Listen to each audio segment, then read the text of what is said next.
Good evening, everybody, and welcome to the latest COVID press conference. I'm delighted to be joined this evening by Brigadier Joe Fossey and by Jonathan Van Tam, the Deputy Chief Medical Officer. Across this country and around the world this evening, people are asking themselves the same question about where we've got to in our fight against COVID, and that is, does the progress towards a vaccine that's been announced today mean that we are at the beginning of the end of our troubles? So let me set out our assessment. The Pfizer-BioNTech vaccine has been tested on over 40,000 volunteers, and interim results suggest it is proving 90% effective at protecting people against the virus. But we haven't yet seen the full safety data, and these findings also need to be peer reviewed. So we've cleared one significant hurdle, but there are several more to go before we know the vaccine can be used. What I can say is that if and when this vaccine is approved, we in this country will be ready to start using it. Earlier this year, the UK government ordered 40 million doses of the Pfizer vaccine, enough for about a third of the population, since you need 2 doses each. And that puts us towards the front of the international pack on a per capita basis. And I should add that we've ordered over 300 million doses from 5 other vaccine candidates as well. If the Pfizer vaccine passes all the rigorous safety checks and is proved to be effective, then we will begin a UK-wide NHS-led programme of vaccine distribution. We will decide the order in which people are offered the vaccination, taking account of recommendations from a group of scientific experts, the Joint Committee on Vaccination and Immunisation.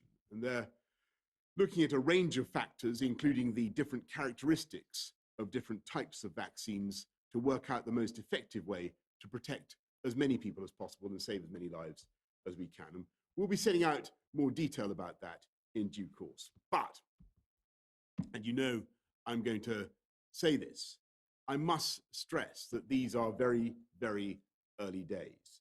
We've talked for a long time, or I have, about the distant bugle of the scientific cavalry coming over the brow of the hill. I can tell you that tonight that toot of that bugle is louder, but it's still some way off. We absolutely cannot rely on this news as a solution, and the biggest mistake we could make now would be to slacken our resolve at a critical moment, because on Friday, Sage reported that the R is above 1 in England, though that doesn't take account of the current national restrictions. Alas, the death figures are rising, running at an average of 300 a day, sadly double where they were 24 days ago. The number of COVID patients in hospital has risen to from just over 10,000 2 weeks ago to nearly 13,000 on the 5th of November, and we're heading towards the levels of the previous peak.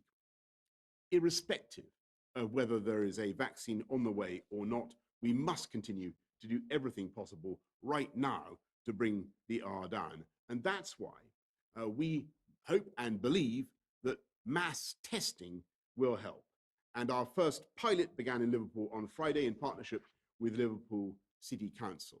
We've tested thousands of people there, but there's still a lot more to do. So please, if you are in Liverpool, get yourself along to a testing centre. There are 19 at the moment, with more still to come. And the more people get tested, the better we can protect that great city and drive the disease down in Liverpool. So do it for your friends, for your relatives, for your community. And I want to thank the fantastic support of the Army, of the people of Liverpool, Liverpool City Council, and we're now going further by sending out hundreds of thousands of rapid lateral flow tests to local authorities right across England, and also, of course, to the devolved administrations. We're working with universities to establish, as soon as possible, similar mass testing capacity for students up and down the country. But while we're making progress, This project is still in its infancy, and neither mass testing nor progress on vaccines, though they're both vital arrows in our epidemiological quiver. They're both part of the key parts of our fight against COVID. At the present time, they are no substitute for the national restrictions, the social distancing, hand hygiene, and all the rest. So now it's more important than ever to follow the rules. I know it's been a tough first weekend of these autumn restrictions, and I'm especially grateful to the Royal British Legion and all those who worked so hard to ensure that no virus would stop us yesterday from honouring the memory of those who gave their lives for our freedom.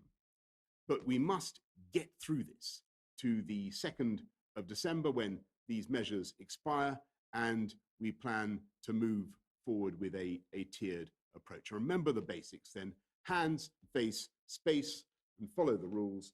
And that's how together we can protect the NHS, save lives, and get the virus back in its box. That is what we will do. Thank you. I'm now going to hand to Brigadier Fossey, who's going to talk about the unrivaled logistical expertise of the British Army that's helping to deliver mass testing to Liverpool. Over to you, Brigadier. Thank you, Prime Minister, and good evening, everyone.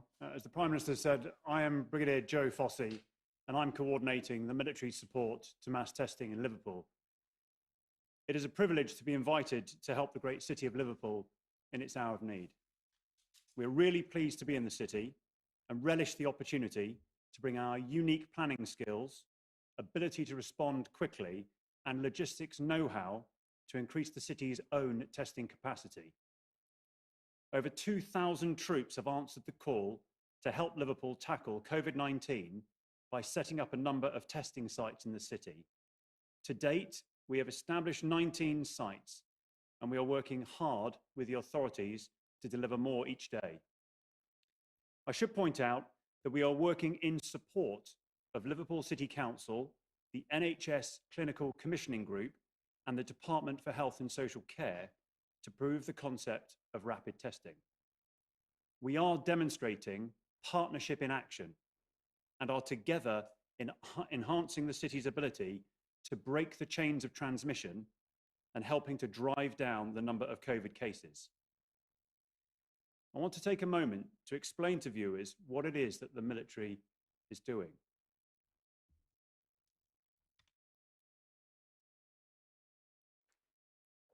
This is a lateral flow test. And these are the tests that we're using in Liverpool. They are very simple to use. You will all know what a swab looks like. You will be in an enclosed booth. All COVID controls will be in place. You put the swab in your mouth and then in your nose and give it back to the soldier who will complete the test. The new piece of equipment is this 2-inch bit of plastic.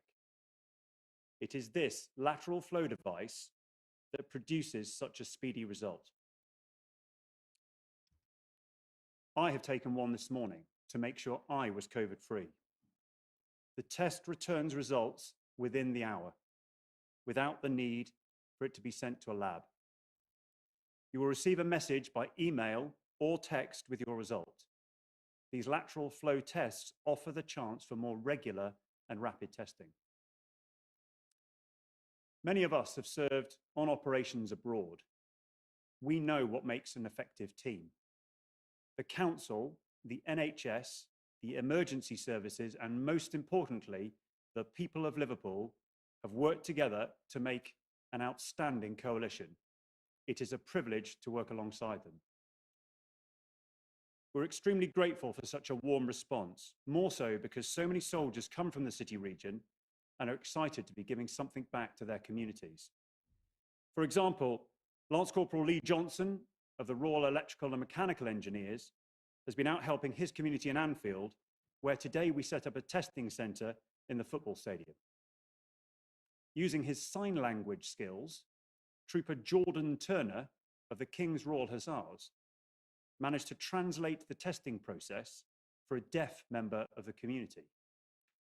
And Sapper David Mackenzie of the Royal Engineers has gone from building hospitals for the United Nations in South Sudan to delivering test sites to safeguard the residents of Liverpool. So our message to the people of Liverpool is clear. We are set up and ready for you to come and get tested. Please do not hesitate. Make the most of this opportunity. What we are trialling now is a possible route out of lockdown and a way to get on with our lives. The armed forces have always answered the call in terms of crisis. COVID-19 poses many challenges and affects us all in many ways. But we in the military stand ready to serve our communities. Thank you. Thank you very much, Brigadier. I'm now going to go to Jonathan Van Tam just to say a little bit more about the vaccine from a scientific and medical point of view. Thank you, Prime Minister. Good evening. You will all have seen the news today, the announcement by Pfizer-BioNTech, and I have to say that this is really a very important scientific breakthrough. I'm certain of that. I want to first of all begin to thank people around the world, including here in the UK, who have been clinical trials volunteers. We would not be talking to you about the news today if there weren't volunteers who go into clinical trials to help us find cures and vaccines against this awful disease. And thank you also to the hundreds of thousands of unsung scientists in the vaccine industry who've worked around the clock and are still working around the clock trying to find yet further vaccines for the world. This is truly appreciated. So today's news is the first vaccine and the first step, and it is very exciting. But I want to explain to you a little bit more about what the next steps are and why right now the message is stand fast rather than get too overexcited about quite where we are. So we've seen today the results that show the effectiveness of the first vaccine. We haven't seen the detail of those, but we've seen the headline results. The next step is to see the safety data, and I imagine that that will come in the next few days. There have been 44,000 volunteers in the major trial being reported today. So 22,000 have had the vaccine. That's a lot of safety data, and we have to see that and understand it. Safety is every bit. In fact, I would say it's more important than vaccine effectiveness. And the arbiters of safety and effectiveness in this country are our MHRA, our regulatory body. And they are truly world class, and they are robustly independent. And so it's for them in time to form their own judgments about this and future vaccines. They are the only people involved in that. Then, if we can get to a point where vaccines are beginning to be authorised for use in the UK, the next question is, well, who are we going to give them to?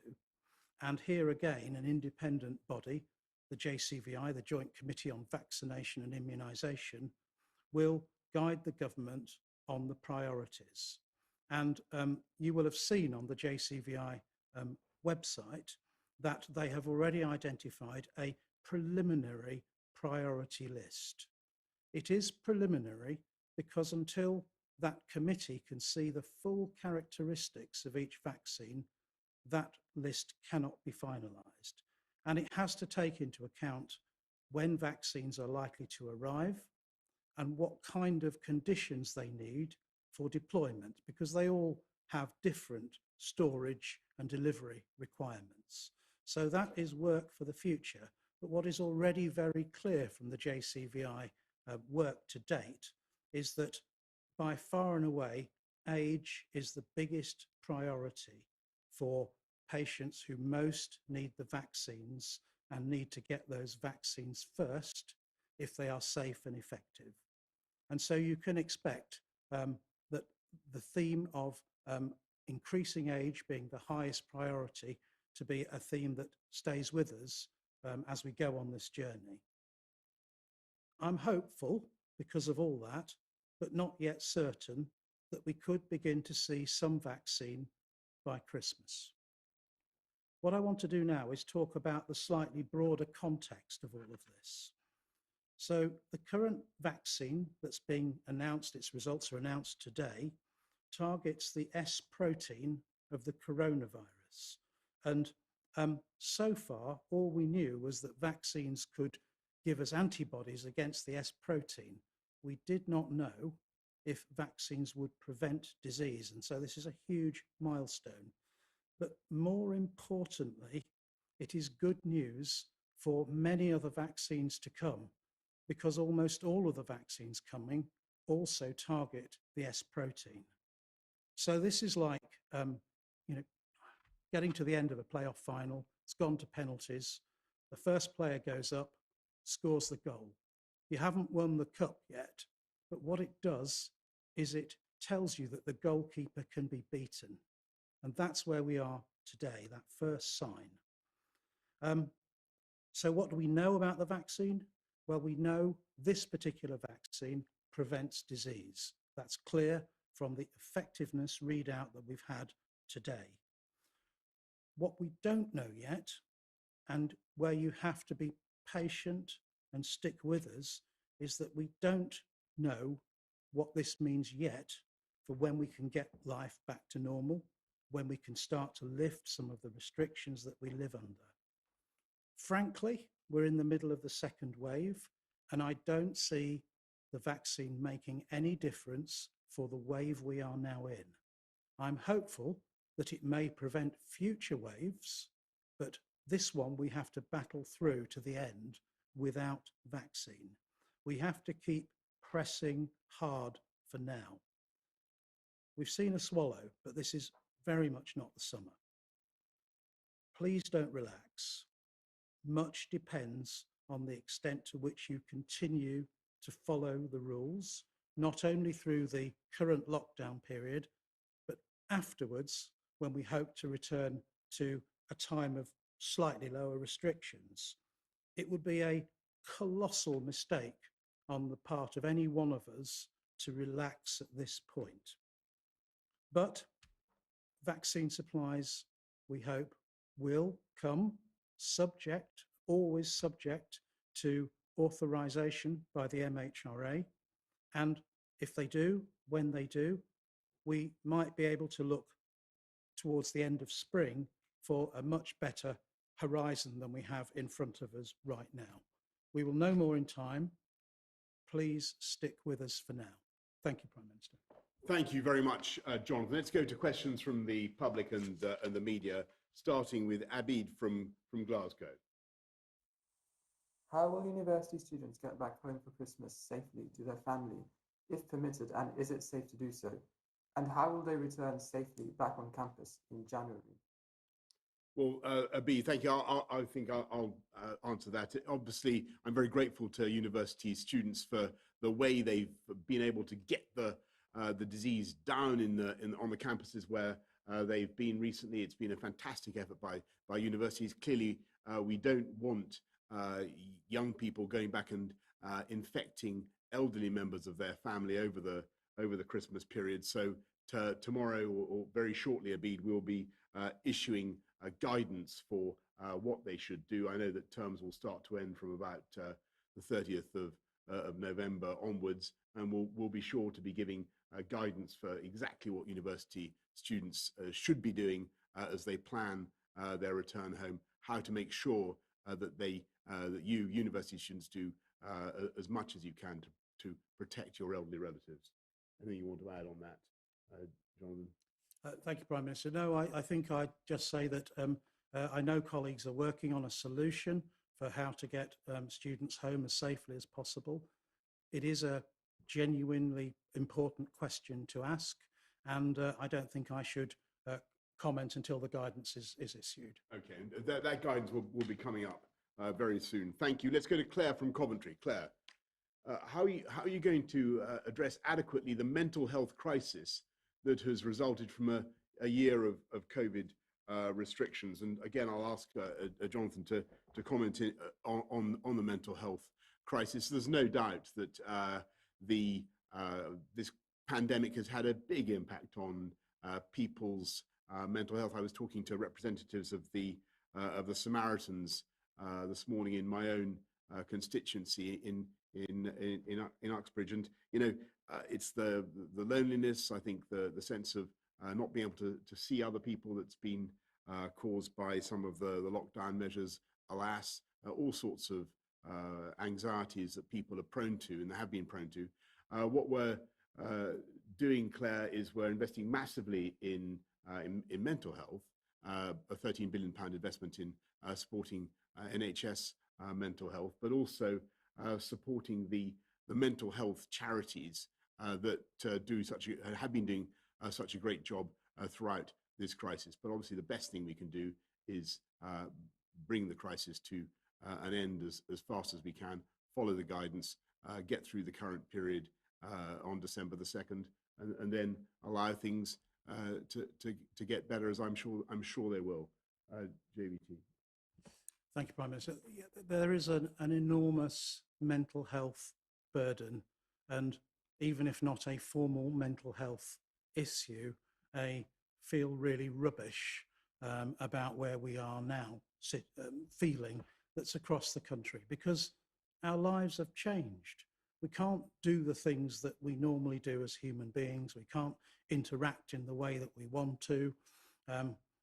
We don't have the nice things like sport on a Saturday afternoon at a stadium and so forth. And it is really tough from that perspective. One of the things that we can do to try and make these restrictions as short as possible is to follow them to the letter. And that means everybody. If we do that, the likelihood of the restrictions working, driving the R below 1 and actually shrinking the size of the epidemic for the first time in months is realistic. And that's the most important thing, I think, to get out of feeling the way we feel. And we do feel that way. Thanks very much, Claire. Let's go to Fergus Walsh of the BBC. Thank you very much, Prime Minister. Question for Jonathan Van Tam. How many people in the UK will need to be immunised with an effective vaccine before life can start returning to normal? And to the Prime Minister, how potentially important are the vaccine results today? Jonathan. Yes, so thanks for the question, Fergus. The answer to your question is that it is kind of yes and no. In one sense, we don't know, because the one thing we know about these vaccines at the moment is that they will prevent illness due to SARS-CoV-2, due to the Covid-19 virus, as diagnosed by PCR. That's all we know. We do not know yet if these vaccines will prevent asymptomatic infection, and therefore we do not know if these vaccines will prevent virus shedding and therefore have an effect on community transmission. That is something it is not possible to know at this point in time. When we understand more about whether these vaccines simply modify disease or whether they also reduce transmission, then I think we can give you a more sensible estimate of that. But that's the don't know part of the question.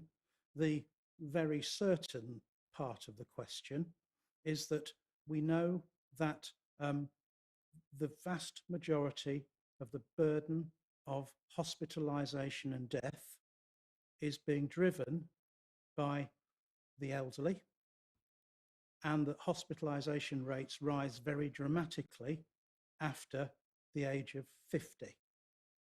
And knowing that gives us hope that if we can deploy in due course, when authorised, a safe and effective vaccine in the elderly populations, we should, I'm hopeful, the proof will be in the pudding, but I'm hopeful that we will actually see a very dramatic decline in the burden in hospitals.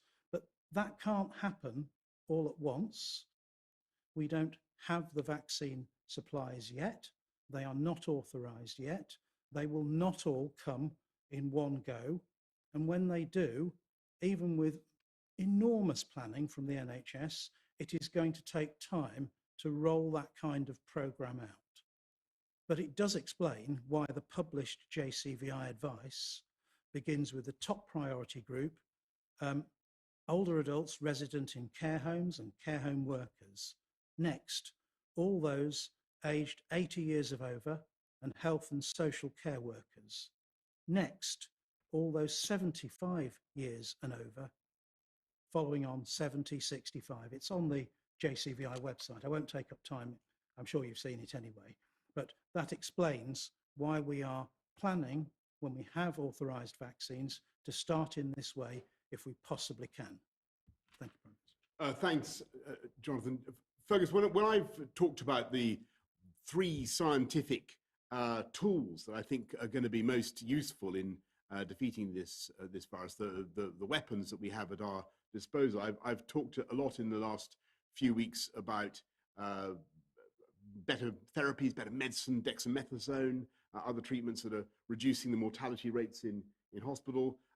We've got the Brigadier here to talk about the mass testing that we're rolling out, which I think is full of potential for our ability to defeat the virus.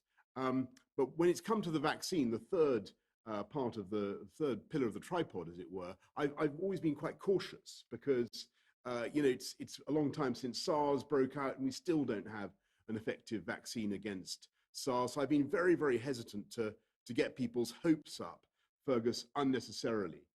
So I'm listening very carefully to what Jonathan and others are saying about the potential of this news.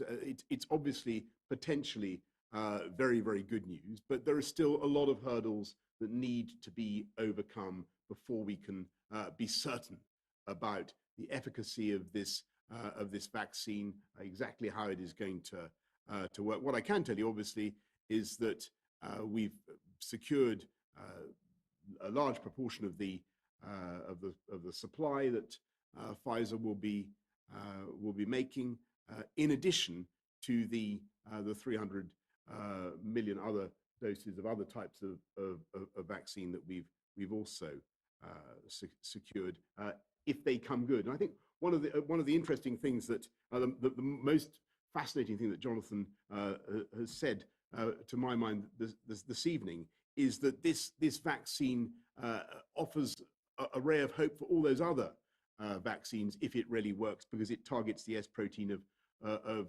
coronavirus. It doesn't just create antibodies, and that seems to me to be very, very interesting. But it is crucial that we do not overdo it. We cannot let our enthusiasm tonight run away with us, folks. I'm very, very sorry to say this. It's more vital than ever now that we follow the basics, that we wait and see whether this vaccine lives up to its promise. We continue with the measures we have in place until December the 2nd, when they will expire, and we continue with the basic guidance, as Jonathan says. Let's go to Tom Clark of ITV. Thank you, Prime Minister. Going back to the vaccine again, one of the hurdles, of course, is ensuring we get a supply. But you rightly mentioned we've ordered, I think, 40 million doses of this Pfizer vaccine for the UK. How confident are you, given the global excitement about this vaccine announcement today, that you can fulfill those contracts, that they'll actually be delivered upon? And a second thought, one of the government's leading advisors on the science of COVID today, saying very enthusiastic, things could return to normal as early as next spring. You don't seem to share that enthusiasm. Have you been burned, perhaps, by your experience working with scientists in the area of testing, for example? Tom, I think on your first point about the security of the supply, I'm very hopeful that we'll get, as I say, the ones that we've ordered. That's what we've done, and I thank the Vaccine Task Force for their initiative. They've been out securing supplies for the UK for a long time now, and it's right that they've been doing that. Just on a speculative basis. And look, I mean, yes, of course, I remain, buoyantly optimistic about the prospects of this country next year. I just don't want to let people run away with the idea that this development today is necessarily a home run, a slam dunk, a shot to the back of the net yet. I think that's how I feel about it. I think we've got a way to go, Tom. Is it good news? Of course it's good news, but there's a long way, I'm afraid, before we've got this thing beat. Thanks, Tom. Making vaccines is really difficult, and many things can go wrong during manufacture. And indeed, each batch has to be quality assured before it can be released. It's not a case of you get the authorization from the regulator and then, hey ho, you can just start making it. No. Every single batch has to be quality assured and released. And things can and do and have always gone wrong in that quality assurance process for perfectly good reasons. And for that reason, I think we have to be optimistic, but we have to wait and see how vaccine manufacture goes, not only for this company, but for many others. This to me is like a train journey where you're standing on the station, it's wet, it's windy, it's horrible, and 2 miles down the tracks, 2 lights appear and it's the train, and it's a long way off. We're at that point at the moment. That's the efficacy result. Then we hope the train slows down safely to get into the station. That's the safety data. And then the train stops. And at that point, the doors don't open. The guard has to make sure it's safe to open the doors. That's the MHRA. That's the regulator. And when the doors open, I hope there's not an unholy scramble for the seats. The JCVI has very clearly said which people are going to need the seats most, and they're the ones who should get on the train first. That's how we have to frame this. And right now, it's a couple of miles down the tracks, and we've just seen the lights come round the bend. Thanks very, very much, Tom. Let's go to Victoria MacDonald of Channel 4. Thank you, Prime Minister. You read out the list, Professor Van Tam, on the priorities. You said they were preliminary, but given the Prime Minister's determination to keep schools and universities open, is it not a glaring missing from that list? Should there be teachers on that list? And also, can you tell me, Prime Minister, would the Cabinet get a priority for being vaccinated? And can I also ask, given that you started, Prime Minister, talking about the death figures and the R number, where on a scale of 1 to 10 are you in your confidence that you will be able to lift the England's lockdown on December the 2nd? Well, brilliant, Vic. Thanks very much, Victoria. On your first question about who gets it, which categories of people, we will be guided very much by the Joint Committee on Vaccination and Immunisation. I think you've got to look at where the doses can be most appropriately distributed to protect people, to save life, and to drive down the R, and everything flows from that, and that's why I thought that what Jonathan had to say was absolutely right. And on December the 2nd, and where we're going on this, don't forget this package expires on December the 2nd. At the moment, if you ask me for my estimate of how we're doing as a country, well, I think that actually people are really pulling together, and though the R is above 1, and although I'm afraid infection rates are increasing, prevalence is rising certainly across the entire country, and hospitalizations are continuing to increase. I do believe that this package of measures, in combination with the previous efforts, will get the R below 1.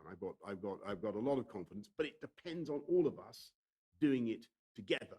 And observing it, and not being mentally sidetracked by a sudden surge of optimism about a vaccine. Yes, it's good news, but let's focus on what we're doing until December the 2nd. Thank you very much. Let's go to Jason Groves of the Daily Mail. Jason. Thanks, Prime Minister. Surveys suggest something like a quarter of people wouldn't take a vaccine if they were offered one. How concerned are you about misinformation by the sort of anti-vax lobby? You mentioned Liverpool. Is the testing there, the take-up as high as you would like? And can I ask you quickly on the US election? I don't know whether you've heard from Joe Biden yet, but obviously you were a friend of President Trump. Would you now advise him to throw in the towel, and will you miss him when he's gone from the international stage? Jason, first of all, I think the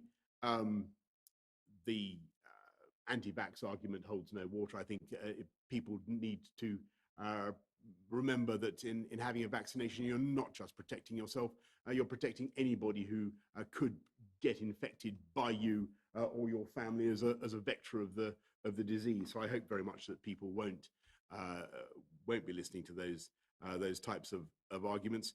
On the US elections, well, I just want to repeat what I've said before, that I really congratulate President-elect Biden and Kamala Harris, who's, I think, going to be the first, going to be the first ever female vice president of the United States. And yes, this country's had a good relationship with the White House over the last few years, but it's had a good relationship with the White House for many, many years. And I've no doubt that we will continue to have a very, very strong, very close relationship with our American friends. And one thing that is very exciting that you're already seeing from the incoming administration is their willingness to join the UK in the campaign to tackle climate change. And as you know, we're chairing the COP, or hosting, I should say, the COP26 summit in Glasgow next year. And the UK has been leading in calling the first major economy to call for countries to get to net zero carbon emissions by 2050. And suddenly, with the advent of President-elect Biden, we're seeing the US really willing to take a lead too on climate change, which I think is great news. To say nothing of NATO and all sorts of other things. I think there was another question buried in there, Jason, which I've neglected. Have I answered all your questions? Well, not quite. Just on President Trump, you've congratulated his successor. Is it time for him to throw in the towel? Oh, I see. Right. I did just ask quickly about Liverpool as well. Is it? Oh, yes. Sorry, you did. Sorry. Is the take-up there as high as you need? Sorry. Thank you. Look, I don't wish to offer any other commentary on the US election. Our friends in America have their processes. Not for me to offer commentary on it. Though I, clearly want to congratulate President Biden. What I would say about Liverpool is that yes, it's absolutely true that we want to see more, but don't forget that we're massively increasing the number of testing centres over the course of the next few days. I think I'll hand over to the Brigadier on this, and we're hopeful that more people will take it up. But perhaps I could go to Jonathan first and then to the Brigadier. Yes, I just wanted to come back in, Jason, on your point about vaccine misinformation. Vaccine misinformation has been out there ever since the first vaccines were made. And it is exactly that, misinformation, and I don't propose we give it any further airtime. But your statistic actually tells me that 75% of people are keen to get a COVID-19 vaccine. And if you look at the staggering likelihood of hospitalization or death with increasing age and in the elderly, I predict very strongly that there will be a very significant demand in the elderly in particular for this vaccine and ones that follow. Thanks, John. Anything to say about Liverpool, Brigadier? Jason, I think it's important to recognise that this is the fourth day of a pilot programme of a mass testing approach that may be the first in the Western Hemisphere. We've already had a number of thousands of residents of Liverpool City respond to the call, and we anticipate that growing significantly as the message begins to radiate. So I think we will start to see much more uptake from a community that is driving forward as an incredibly cohesive team with very, very strong community responses. So that take up, that footfall, we anticipate to rise very quickly this week. Thanks very much. Let's go to Kate Ferguson of The Sun. Thank you, Prime Minister. A question for Professor John Van Tam first. You said you hope Britain could be heading back to normality by next spring.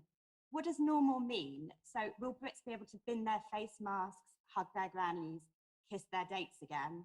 And for the PM, I know you're working on a plan to rescue Christmas with the devolved assemblies. How confident are you that Brits will be able to travel around the UK for their Christmas dinners this year? And will Brits be able to hug their grannies on Christmas Day? Thanks, Kate. Look, I'd love to give you a really simple answer to this and say, oh yes, all the things you asked for in what I suppose is an early Christmas list from you, you'll be able to do by Easter. I can't give you that assurance at the moment. What I can tell you is that with time and subject to authorization by the regulator, once these vaccines begin to be deployed, then over a period of time, they will make a significant difference to the kind of disease levels we see in the UK at the moment. Whether they will reduce transmission, as I said earlier in the briefing, is something we do not know yet. And that is a crucial factor that will understand how far vaccines take us towards the kind of future that you aspire to, as I aspire to. We'd love it, wouldn't we? But right now, the key message is we're working on that. We're very aware of what is needed, but your job, whilst we do that work, is to hold this R below zero, below one, for as long as you can, and to work to follow the measures so that we can get into that space in the first instance. And Kate, just the simplest thing I can do is just repeat what I've said before.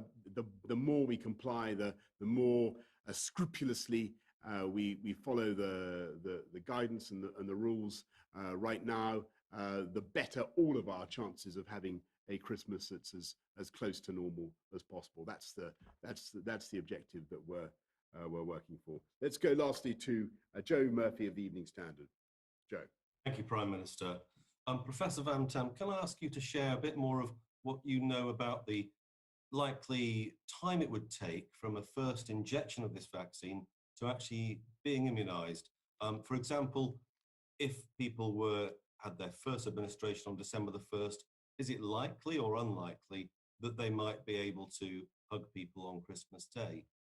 And Prime Minister, if we just looking at your old stamping ground of London, business leaders are saying the COVID rate is going down in London, and it's much lower already than other major cities. They're asking you, would you consider, if it's safe and if the numbers keep falling, whether you'd let London out of lockdown before December the 2nd? And if not, could you at least say that you're willing to put London into tier 1 again so that more things and businesses can stay open? John, yeah, thank you. So it's a very good question, Joe, and I'm really glad you kind of reminded me of it, to be truthful. All but one of the vaccines that are the likely big name contenders over the next 12 months or so have a vaccine that requires 2 doses to give protection. And the interval between the 2 doses varies between 21 and 28 days apart. Now, on basic immunological principles, we would expect the response to a vaccine to be maximal, no more than before the 14, until 14 days has elapsed after the dose. So yes, there'll be some partial protection after a first dose, one would think, but the safe space is have 2 doses, wait at least 14 days, and at that point, you can be assured that to the extent that your body is going to work with the vaccine to produce antibodies to protect you, that is when you're going to get into the period when you are protected. So I'm afraid I'm saying, to be sure, 14 days after the second dose. And Joe, on London and other areas where we're seeing, the gradient being held down, or the disease not rising as fast as it has been, this is no accident. This is because of the heroic collective efforts and sacrifice the people of London, elsewhere, the northeast. It's flattening. That is because people are following the guidance, making a huge effort to distance themselves and all the other things that we know. And yet, it is still true that overall the virus is still doubling in this country. And I saw the data this morning. Alas, it's doubling in some places faster than elsewhere. About 1 in 90 people now have the virus. 1 in 90. That's a lot of people, alas, and we're going to see those cases sadly feeding through into our hospitals as they are now. But what the point that you make does show that human agency, collective action, all of us pulling together really can work. And what we've got to do now in the run up to Christmas, run up to December the 2nd, is to make sure that we do follow this guidance, so that, as I say, we can all have as normal a Christmas as possible. Thank you all very much. Thank you.